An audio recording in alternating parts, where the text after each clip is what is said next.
नमस्कार। मधु सिंधी क्लासेस में आपका स्वागत है। आज के इस वीडियो में हम आपका बंटी का 11वां भाग पढ़ेंगे। पिछले भाग में हमने देखा कि बंटी जो कि अब अपने नए घर में पहुंच गया है और अपना जो उसका पुराना घर था जिसमें वो रहता था, जिसमें उसका बचपन बीत रहा था, जिसमें वो बहुत सारी चीज़ों से जुड़ा हुआ था, उन सबको छोड़कर अब वो एक नए घर में आ जाता है। उसका वो नया घर डॉक्टर जोशी का घर होता है, जो कि उसकी माँ के नए पति होते हैं।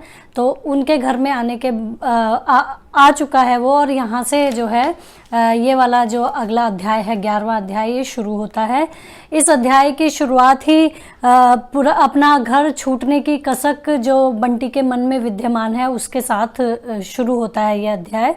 इस अध्याय की शुरुआत में ही बंटी को घर में घुसते ही घर में बल्कि वो घुसा भी नहीं होता है, वो बाहर से ही उस कोठी को निहारता है जिसे उसने कुछ समय पहले देखा था, जो कि बहुत मटमैली सी थी।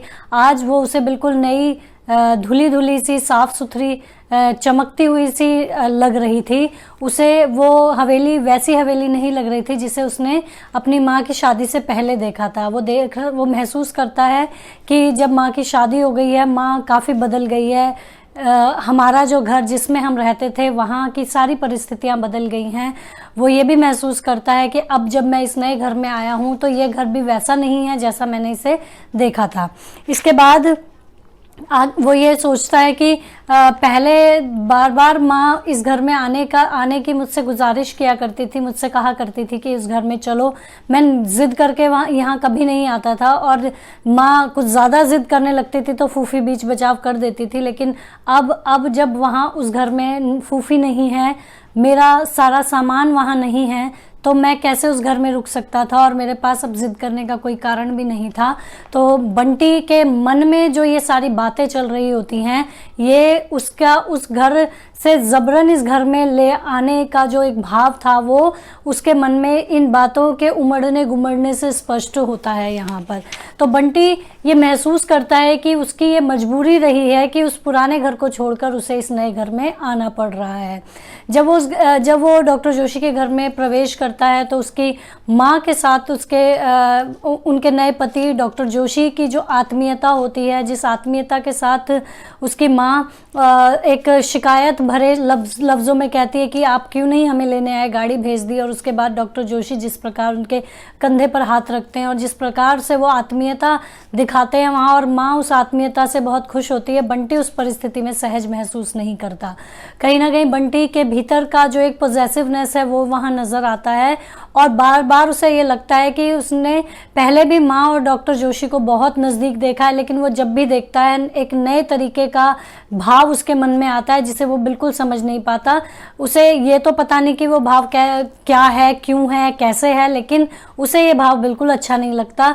वो सिर्फ इतना समझ पाता है कि उसकी माँ को इस तरीके से डॉक्टर जोशी को छूने का अधिकार नहीं है। वो उसे अपनी माँ के इतने निकट बिल्कुल देखना पसंद नहीं कर पाता है। इसके बाद वो महसूस करता है कि इस घर में घुसने के बाद उसे सब कुछ बहुत अजनबी सा लग रहा है। उसे बिल्कुल नया नया सा सब कुछ लग रहा है। उसे ये कहा गया था कि बेटा तुम चलो उस घर में, वो अपना घर है, वो हमारा घर है, ये तो मुझे सर्विस क्वार्टर मिला हुआ है, ये तो हमें छोड़ना ही था। अब जिस घर में हम जा रहे हैं वो अपना घर है। वहाँ वो सबको देखता है, अपने घर को में एडजस्ट होने के लिए वो नज़र दौड़ाता है, लेकिन उसे कुछ भी वहाँ अपना सा नहीं लगता। वो देखता है कि उसके आसपास जितनी भी चीज़ें वहाँ मौजूद हैं, जितने भी लोग वहाँ मौजूद हैं, जितने भी संबंध वहाँ मौजूद हैं, वो सारे के सारे अपरिचित हैं, और अपरिचित सी नज़रों से ही वो उन सबको देख रहा होता है, उन सबका आकलन कर रहा होता है उस परिस्थिति में। इसी बीच वो महसूस करता है कि इस घर में रंग रोगन की बहुत गंध आ रही है, महक आ रही है। वो इसलिए आ रही थी क्योंकि उस घर को फिर से रिनोवेट कराया गया था, नए उस पर रंग पुतवाए गए थे। तो वो जो महसूस कर रहा है कि ये उसका घर नहीं था, नया कलेवर देकर उसे उसका घर बनाया गया है। तो उसके भीतर का ये जो अजनबीपन था, उस घर की एक एक चीज़ से उसको वहाँ पर समझ में आ रहा था, वो महसूस कर रहा था। इसके बाद वो आता है, घर को देखता है, उसे आग्रह किया जाता है कि तुम देखो घर को, तो वो घर देखता है, जाता है उस एक बेडरूम में जाता है जो उसके लिए बनाया गया बेडरूम था, बच्चों के लिए बनाया गया बेडरूम था, जिसे उसे अमी और जोत दोनों के साथ जो है शेयर करना था। उस बेडरूम में जाता है, वो बेडरूम में जाकर देखता है, वो बेडरूम उसे बहुत पसंद आता है, उसे छू कर भी देखता है, वहाँ लगे लैंप को जलाने की कोशिश करता है, उसे वो बहुत सुंदर लगता है।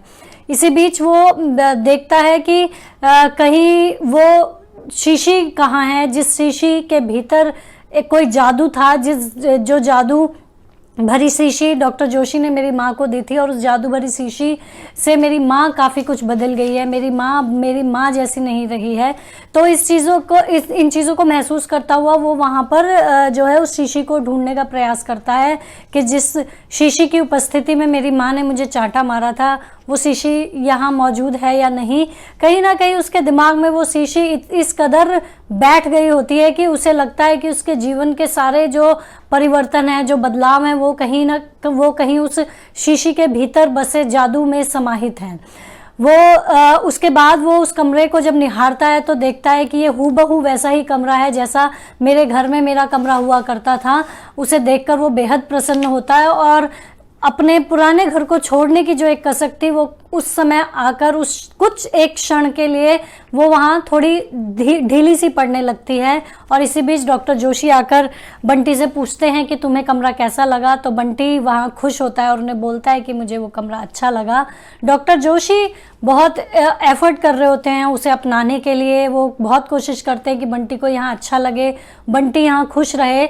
लेकिन बंटी उसने डॉक्टर जोशी की तरह तो समझ पा रहा था, लेकिन उन्हें पापा की तरह वो वहाँ स्वीकार नहीं कर पा रहा था। इसी में जोत और अमी जो है दौड़ते हुए आते हैं और अपने पापा को जिद से ले जाते हैं, अधिकार पूर्वक लेकर जाते हैं कि चलो खाना लग गया है और चलें।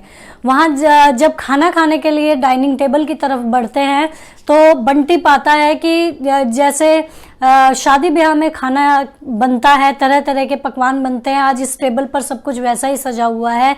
ये सब जो कि शादी के दिन नहीं था वो आज यहाँ मौजूद है। इसमें उसकी नज़र दौड़ती है अमी और जोत के कपड़ों पर, अपनी माँ के कपड़ों पर, डॉक्टर जोशी के कपड़ों पर। वो देखता है कि सबने बहुत सुंदर कपड़े पहने हुए हैं, सबने नए कपड़े पहने हुए हैं। एक वही है जो स्कूल की यूनिफॉर्म में उठकर एज इट इज़ यहाँ चला आया है। उसे इस क्षण अपनी माँ पर गुस्सा भी आ रहा होता है और अपनी माँ के भीतर के इस बदलाव पर वो दुखी भी हो रहा होता है। साथ ही उसे फूफी की भी याद आती है कि जैसे ही मैं लौटकर स्कूल से आता था तो फूफी मेरे कपड़े बदलवा देती थी, लेकिन माँ इतनी उत्सुक थी इस घर में आने के लिए कि उसे एक पल भी ये ध्यान नहीं रहा कि मैंने स्कूल की यूनिफॉर्म पहनी हुई है और मुझे कपड़े बदल कर जाना चाहिए। यहाँ वो अपने आप को, अपने कपड़ों को और उन सबके बीच अपने आप को इतना उपेक्षित सा महसूस करता है कि कपड़ों के आधार पर भी वो उनमें नहीं मिल पा रहा है, मानसिक आधार पर तो वो उन्हें अपना ही नहीं पा रहा था। लेकिन ना उसके कपड़े उनमें मैच कर रहे हैं, ना उनके भाव उनके साथ मैच कर रहे हैं, ना उसे कोई चीज़ परिचित लग रही है। वो इतना अकेलापन उस घर में महसूस कर रहा था 4 लोगों की उपस्थिति में भी, जबकि वो अपने घर में अकेला रहता था फूफी के साथ सारा दिन। वहाँ भी उसे इतना अजनबीपन, अकेलापन कभी महसूस नहीं हुआ जितना उसे आज यहाँ इस घर में इतने सारे लोगों की मौजूदगी में भी महसूस हो रहा था। इसी बीच वो बंटी जो है, शकुन जो है बंटी की माँ, वहाँ आती है और कुर्सी पर बैठने का प्रयास करती है। तो डॉक्टर जोशी उसे टोक देते हैं कि ये दोनों कुर्सियाँ अमी और जोत की हैं, इसके अलावा तुम अपनी कुर्सी तय कर लो कि कौन सी कुर्सी पर तुम्हें बैठना है। और शकुन बड़ी आत्मीयता के साथ अपने लिए कुर्सी जो है सेलेक्ट कर लेती है और वहाँ पर बैठ जाती है कि ये मेरे लिए ये स्थान निश्चित है। और फिर बंटी से भी ये बात कही जाती है कि अब तुम भी अपनी जगह जो है निश्चित कर लो इस डाइनिंग टेबल पर कौन सी कुर्सी तुम्हारी होगी, तुम भी पसंद कर लो। वहाँ बंटी बहुत गहराई से इस बात को महसूस करता है कि अब मेरे लिए पसंद करने के लिए कुछ रहा नहीं है, सबने अपनी अपनी जगह निश्चित कर ली है, मेरे पास जो भी बचा कुचा है उसमें से मुझे कुछ चुनना है। तो ये बचे कुचे होने का भाव उसे अपने पूरे व्यक्तित्व पर नजर आने लगा था। उसे वहाँ ऐसा लग रहा था कि वो कहीं कोई दूसरा है, वो इस परिवार का नहीं है, वो इस घर के लिए एक अलग बचा कुचा प्राणी है जो इन सब के बाद कहीं आता है। और उसने हमेशा अब तक के जीवन में ये पाया था कि वो हमेशा ऊपर रहा है, सर्वश्रेष्ठ रहा है। संबंधों में भी उसने, अपनी माँ के जीवन में भी उसे अपने आप को वहाँ बहुत महत्वपूर्ण पाया है। पर यहाँ आकर जब उसने अपना ये महत्वपूर्ण होना खो रहा है तो इसको वो बहुत ही गहराई से महसूस कर रहा है। इसके बाद वो देखता है कि अमी और जोत वहाँ पर बहुत ऑर्डर के साथ चीज़ें मंगवा रहे हैं कि हम, मुझे ये खाने को चाहिए, मुझे वो खाने को चाहिए। और इसमें भी वो ये महसूस करता है कि अपने घर में वो किस तरीके से फूफी के ऊपर अधिकार जमाता था, एक स्वामित्व का भाव उसके भीतर रहता था। इस भाव को वो यहाँ खो रहा है, स्वामित्व का भाव वो यहाँ बिल्कुल भी नहीं पा रहा है। और वो महसूस कर रहा है कि मेरे घर में जो मेरा अधिकार था वो इस घर में आकर कहीं खो गया है। इसके बाद वो ये महसूस करता है कि माँ यहाँ आकर बिल्कुल ऐसी हो गई है जैसे इस घर से जाने कब का कितना पुराना उनका नाता रहा हो। वो महसूस करता है कि माँ जो है अब पहले जैसी उदास नहीं है, दुखी नहीं है और बेहद खुश है। और वो बंटी को भी बंटी भी खुश रहे ऐसी उम्मीद बंटी से कर रही है। ये भी चीज़ बंटी महसूस कर रहा है। वो ये महसूस कर रहा है कि मेरी माँ ने इस घर को इसलिए बहुत आत्मीयता से अपना लिया है क्योंकि उन्होंने विवाह किया है। और बहुत गहराई से इस बात को अपने मन में कहता है कि विवाह सिर्फ उन्होंने किया है, विवाह मैंने नहीं किया है। अपनी माँ के इस दूसरे विवाह और दूसरे जीवन में प्रवेश को लेकर एक बच्चा किस प्रकार सोच सकता है, बंटी के माध्यम से उपन्यासकार ने इसको इतने अच्छी तरीके से यहाँ पर व्याख्यायित किया है कि इन्हें शब्दों में बयां कर पाना मेरे लिए बहुत मुश्किल हो रहा है। बंटी यहाँ सोच रहा है कि विवाह करके एक स्त्री का दूसरे घर में जाना स्वाभाविक बात है क्योंकि उसने विवाह किया है, लेकिन मैंने विवाह नहीं किया था, मुझे यहाँ क्यों लाया गया है और क्यों मुझे इस तरीके से उपेक्षित किया जा रहा है। वो महसूस करता है कि जब मैं अपने घर में होता था और मैं खाना नहीं खाता था तो मुझे फूफी कितना प्यार से डांटा करती थी और मुझे डांटते हुए कहती थी कि अगर तुम नहीं खाओगे तो बांस से ठूस ठूस कर तुम्हें खिलाऊंगी, तुम्हारी माँ ने तुम्हें बिगाड़ रखा है, मेरे सामने ये सब नहीं चलेगा। इस डांट में वो जो आत्मीयता महसूस करता था और इस डांट को सुनते हुए माँ जिस प्रकार मुस्कुराती थी वो उसके जहन में कहीं फ्लैशबैक की तरह घूमता है। और फिर वो अचानक से जब वास्तविक अभी की तत्कालीन अपनी जीवन में लौटकर आता है फ्लैशबैक से, तो वो देखता है कि माँ उस डाइनिंग टेबल पर बैठकर भी मुस्कुरा रही है। अपने पुराने घर में अपनी यादों में डाइनिंग टेबल पर बैठी माँ जो मुस्कुराती थी, आज जो माँ मुस्कुरा रही है वो बिल्कुल अलग है। वो महसूस करता है कि एक ही व्यक्ति किस प्रकार अलग तरीके से मुस्कुरा सकता है, वो ये इन चीज़ों को समझ नहीं पाता है। वो देखता है कि माँ कितनी अलग हो गई है, वहाँ जो कैसे मुस्कुराती थी और यहाँ कैसे मुस्कुरा रही हैं। और उनकी उस मुस्कुराहट में वहाँ जो एक अपनापन लगता था, यहाँ वो खिलखिला कर मुस्कुरा रही है। वो उस मध्यम सी मुस्कुराहट के आगे उसे बहुत ज़्यादा अजनबी लग रही है। यहाँ हालांकि यहाँ बहुत खिलखिला रही है, वहाँ एक छोटी मुस्कान हुआ करती थी, उसके बावजूद वो उसे अपनी लगती थी। इसके बाद जब आगे कहानी बढ़ती है तो इस कहानी में वहीं डाइनिंग टेबल पर जब वो नाश्ता कर रहे होते हैं तो वहाँ मिस्टर वर्मा का आगमन होता है। और मिस्टर वर्मा का आना बंटी के जीवन में अकारण नहीं था। यहाँ पर बंटी जो है एक पहचान का जो एक मुद्दा इस उपन्यास में बच्चे को लेकर रहा है, मिस्टर वर्मा के माध्यम से वो यहाँ पर जो है लेखिका ने रखने की कोशिश की है। मिस्टर वर्मा जब उस घर में आते हैं, आकर वो उसकी माँ को मिसेज जोशी कहकर पुकारते हैं।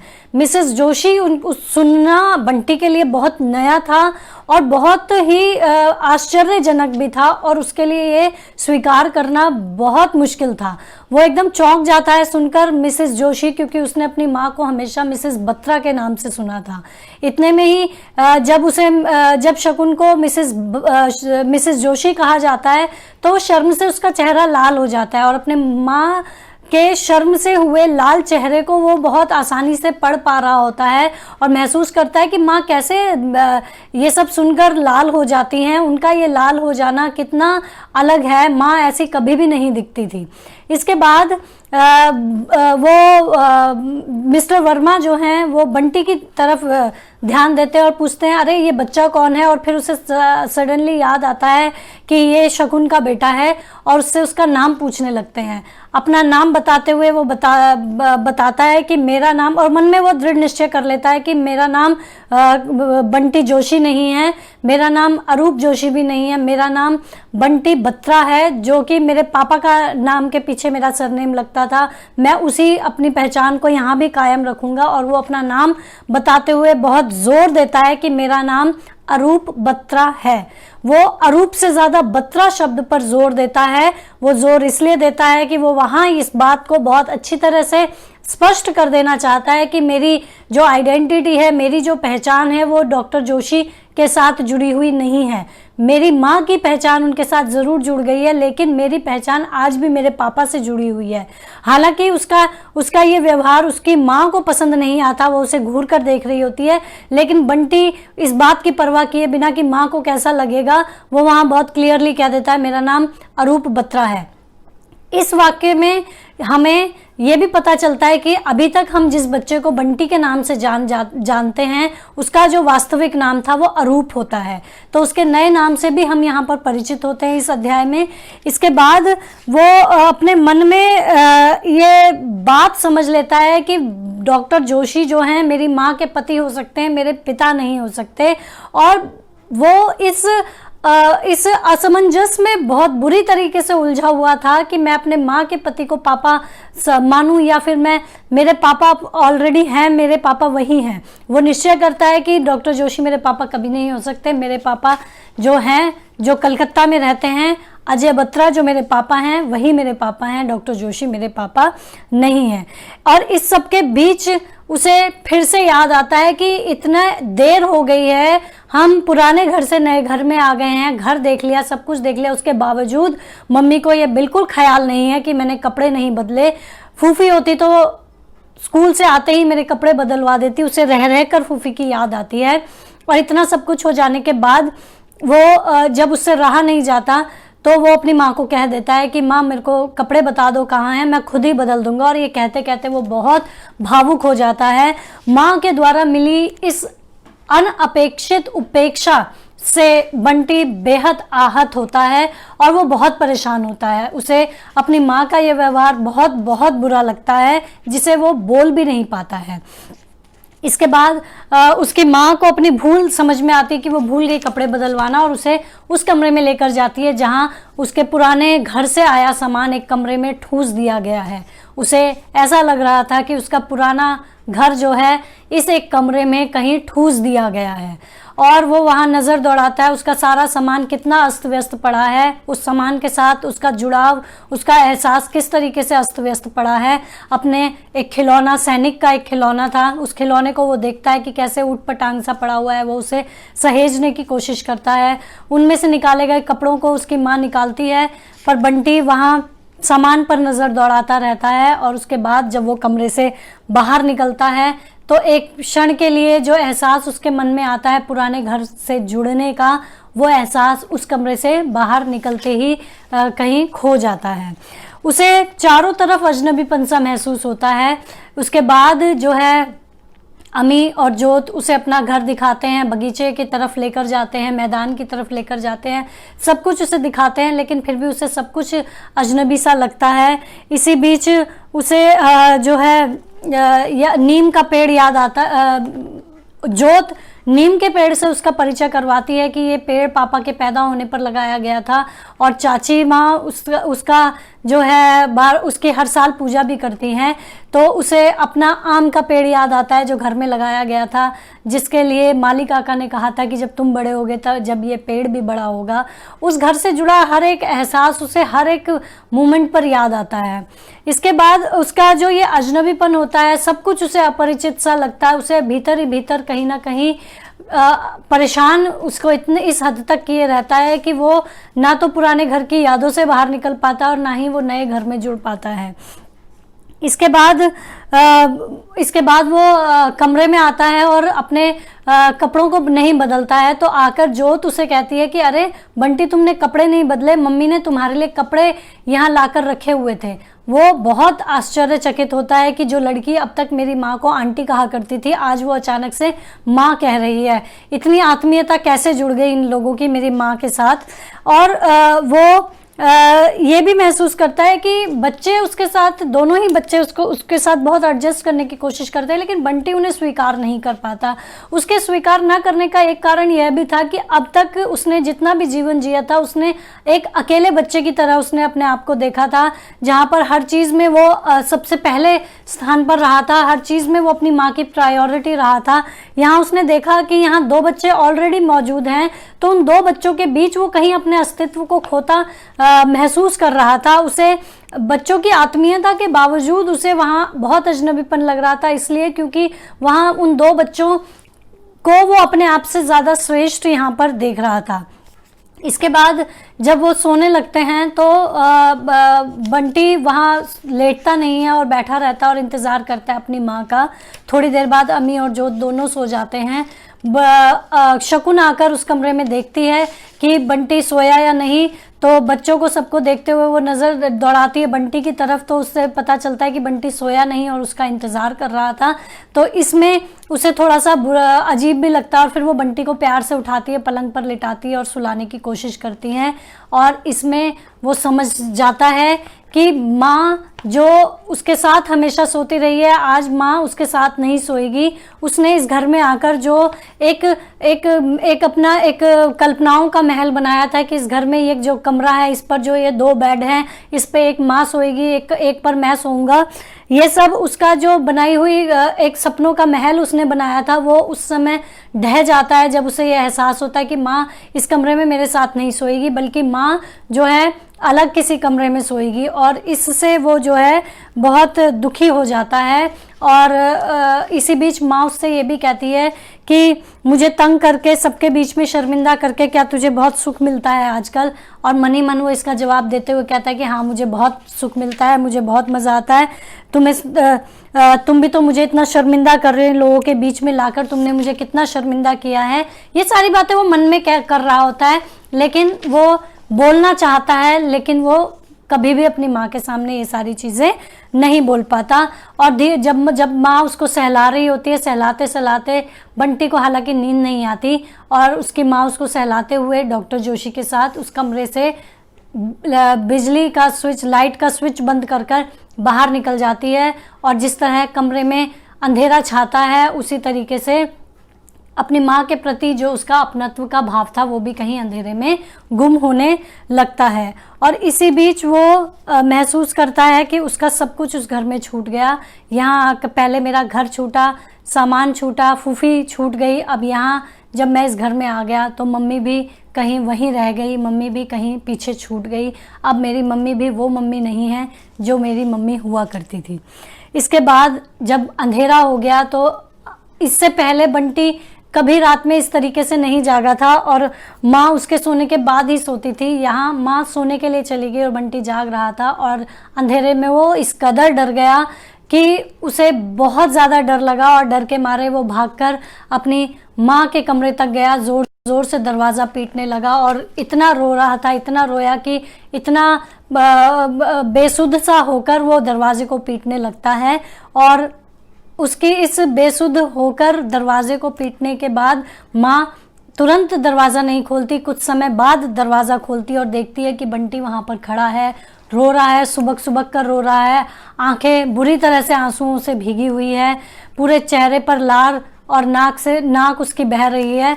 इतना बुरी तरह से डरने के बाद डरे हुए बच्चे को देखकर माँ शकुन उसे अपने सीने से लगा लेती है और अपनी गोद में बिठाकर उसे चुप कराने का प्रयास करती है, सुलाने का प्रयास करती है। और डॉक्टर जोशी जब उसे पूछते हैं कि क्या हुआ तो वो बताती है कि वो डर गया है।